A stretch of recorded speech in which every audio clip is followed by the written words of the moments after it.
Halo teman-teman, sesuai judul film kita kali ini yang berjudul Walk Among Tombstones ini merupakan film yang telah rilis pada 18 September tahun 2014. Film ini mengusung tema aksi thriller di mana terjadi pembunuhan secara misterius pada seorang wanita. Di suatu hari ada seorang pria mantan polisi detektif. Ia diminta untuk melakukan penyelidikan terhadap kasus penculikan dan pembunuhan yang dialami oleh seorang istri dari seorang pengedar narkoba.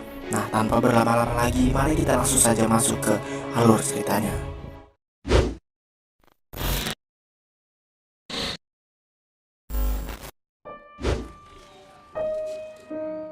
Cerita akan bermula pada seorang pria bernama Matt yang sedang minum di sebuah bar. Namun datanglah dua orang pria merampok bar tersebut hingga membunuh si pemilik bar. Matt yang menyaksikan kejadian itu pun langsung mengejar dan membunuh para penjahat tersebut. Namun karena aksinya itu ia tidak menyadari bahwa ada tembakannya yang melesat hingga membunuh seorang anak di tempat itu. Cerita berlanjut di kota New York dengan latar tahun 1999, di mana saat ini Matt telah menjadi pensiunan polisi. Terlihat Matt yang sedang asik membaca koran di bar itu, lalu dihampiri oleh seorang pria bernama Peter. Peter adalah teman Matt yang paling mengenal Matt di komunitas konseling kecanduan alkohol, di mana Peter meminta kepada Matt untuk membantu abangnya yang saat ini sedang dalam masalah. Matt pun menyanggupinya dan pergi ke tempat saudara Peter itu yang bernama Kenny. Di sini Kenny lalu mengatakan pada Matt bahwa saat ini istrinya telah diculik dan dibunuh. Kenny lalu menyuruh Matt untuk bisa membantu siapa pembunuh istrinya dan segera membawakan si penculik itu pada dirinya dengan memberikan imbalan uang sebesar $40.000 atau sekitar 500 juta rupiah kepada Matt. Matt pun lalu menolak tawaran Kenny dengan alasan bahwa orang yang membunuh istri Kenny ini bukanlah orang sembarangan karena profesi Kenny adalah sebagai seorang pengedar narkoboy. Esoknya Kenny membujuk Matt dengan datang ke rumahnya dan menceritakan penculikan yang sebenarnya terjadi pada istrinya. Ia menjelaskan bahwa saat itu si penculik tersebut mengancam harus membawa uang untuk menukarkan dengan istrinya. Akan tetapi penculik tersebut mengingkari janjinya dengan membunuh dan memutilasi istri Kenny.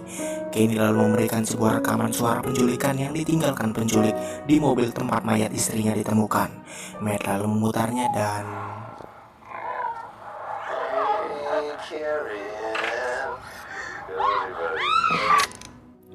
singkat cerita saja, setelah Matt pikir-pikir, ia pun lalu menyanggupi permintaan dari Kenny dan memulai melakukan penyelidikan dengan bertanya kepada beberapa orang di sekitar Redwood, tempat terakhir istri Kenny dibunuh.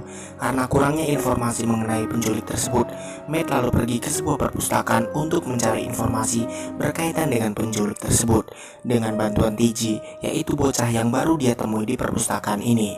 Matt lalu menemukan dua kasus, yaitu pembunuhan juga baru-baru ini yang mirip seperti terjadi pada istri Kenny. Dua kasus tersebut yaitu kasus wanita bernama Lila dan Mary yang sama-sama telah menjadi korban mutilasi. Dengan modal informasi yang Matt dapatkan, besoknya ia pergi bergegas ke Universitas Brooklyn, tempat kasus mutilasi Lila terjadi. Di Universitas Brooklyn ini, dia bertemu dengan Jonas, salah satu penjaga di universitas tersebut. Matt menanyakan beberapa hal kepada Jonas tentang kejadian pembunuhan Lila. Karena jawaban kurang memuaskan dan tingkahnya yang cukup mencurigakan dari Jonas, Matt pun menguntitinya sampai ke rumah Jonas.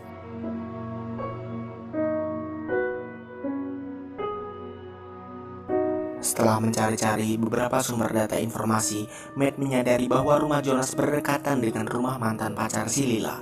Jonas lalu masuk ke rumahnya dan Matt tidak dapat mengikutinya lagi. Ia pun mencoba menjumpai Ruben, mantan pacar Lila.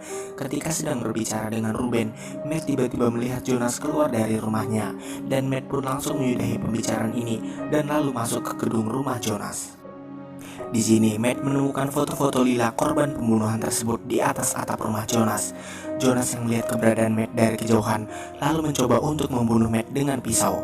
Akan tetapi Matt dengan santainya melakukan penawaran dengan menukar pisau di tangan Jonas dengan foto yang dipegangnya.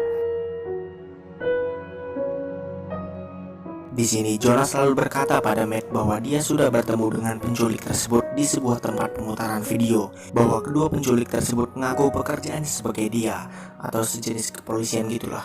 Hal ini tentu dipercaya oleh Jonas karena ia melihat semacam walkie-talkie polisi dan data-data tentang pengedar narkoba di sekitar kota New York. Jonas sebenarnya ingin berencana untuk menyelamatkan Lila dari Ruben, sang pengedar narkoba itu. Ia pun lalu memberitahukan pada dua orang tersebut.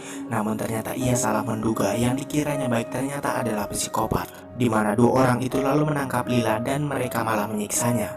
Jonas yang ikut dalam penculikan Lila itu tidak tahan terhadap tingkah laku si penculik yang kejam dan membuat Jonas melarikan diri dari mobil tersebut.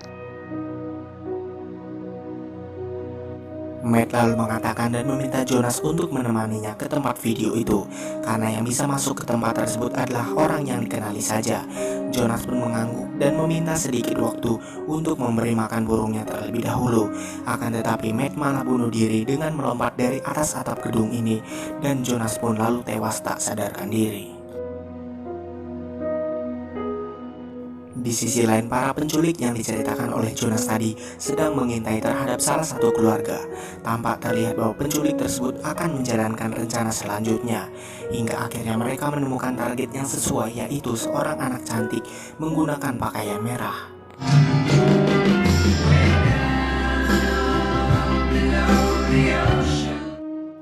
Berpindah pada Matt yang mengunjungi rumah Kenny. Saat ia hendak pulang dari rumah Kenny, ia melihat sebuah mobil van berwarna putih yang cukup mencurigakan. Esoknya, Matt lalu pergi ke sebuah tempat di mana Mary pernah bekerja di sini untuk mengetahui hubungan yang terjadi kepada kasusnya ini. Matt yang bertanya pada penjaga toko itu lalu disuruh pergi oleh penjaga toko itu ke sebuah apartemen tua untuk mengetahui persimpangan jalan di seberang. Saat ia sudah masuk ke dalam apartemen itu, Matt lalu dipukul oleh dua orang pria di toko tadi yang menyangka bahwa Matt sedang mengintai mereka karena mereka dikenal sebagai pengedar narkoba juga. Si penjaga toko itu lalu menjelaskan bahwa Mary sebenarnya adalah seorang polisi yang berpacaran dengan anaknya dan akan segera menikah. Matt menyadari bahwa kasus ini selalu berkaitan dengan setiap pengedar narkoba. Matt lalu mengatakan bahwa saat ini ia tidak sedang mengincar penjaga toko ini, apalagi anaknya yang sebagai pengedar narkoba, tetapi mencari siapa yang telah membunuh Mary.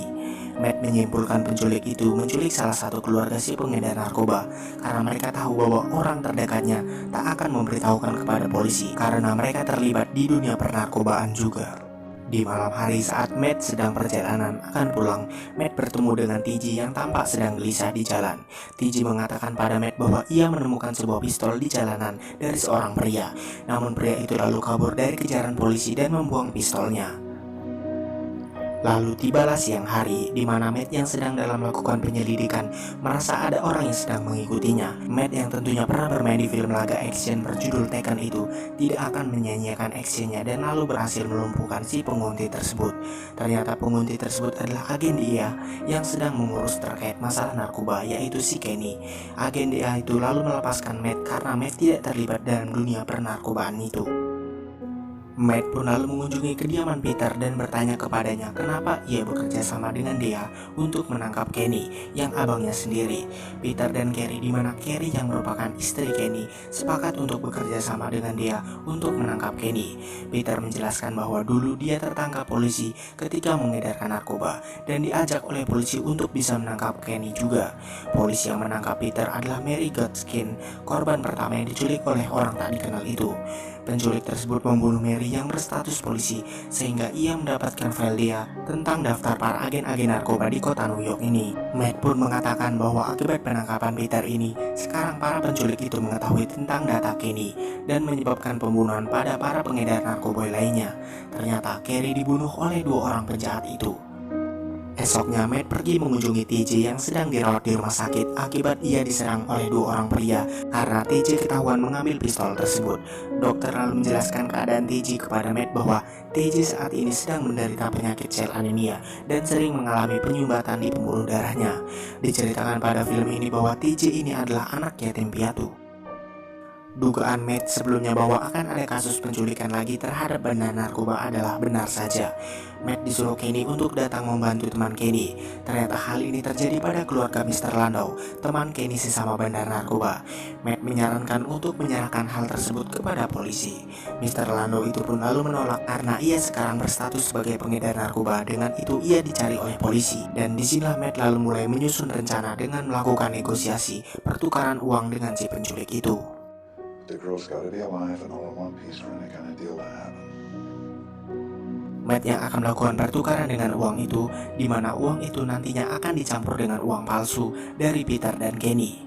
Esok saat malam hari tiba, Matt lalu mendatangi para penculik itu bersama dengan Mr. Landau, Kenny, Peter, dan TJ yang sedang bersembunyi. Rekan penculik itu lalu mengambil uangnya dan berhasil menukarkan dengan putri dari Mr. Landau.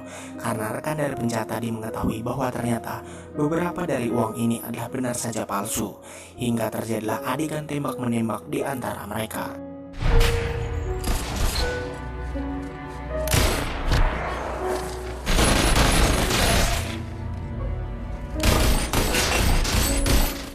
Aksi ini pun mengakibatkan Peter tewas tertembak oleh para penjahat itu, dan Matt juga berhasil menembak salah satu penjahat itu, sehingga saat ini kondisinya sedang sangat kritis. Mereka pun lalu masuk ke dalam mobil itu untuk mengejar penjahat itu. Namun, Matt menyadari bahwa TJ sedang tidak ada di dalam mobil ini. Ia pun lalu menghubungi TJ bahwa saat ini TJ sedang berada di mobil para penjahat itu, dan TJ memberitahukan lokasi keberadaannya sekarang di rumah penjahat ini. Matt dan Kenny lalu menuju ke rumah penjahat itu.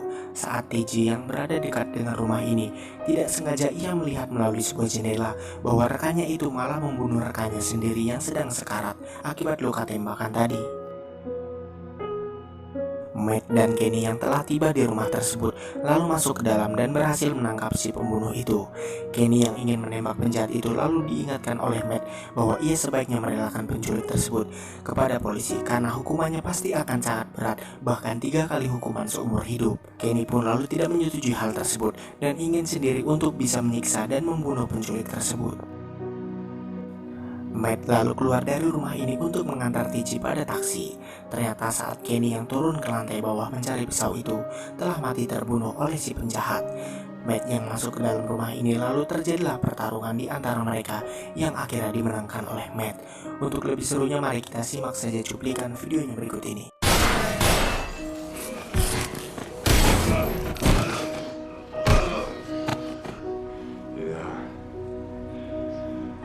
Just wanted to.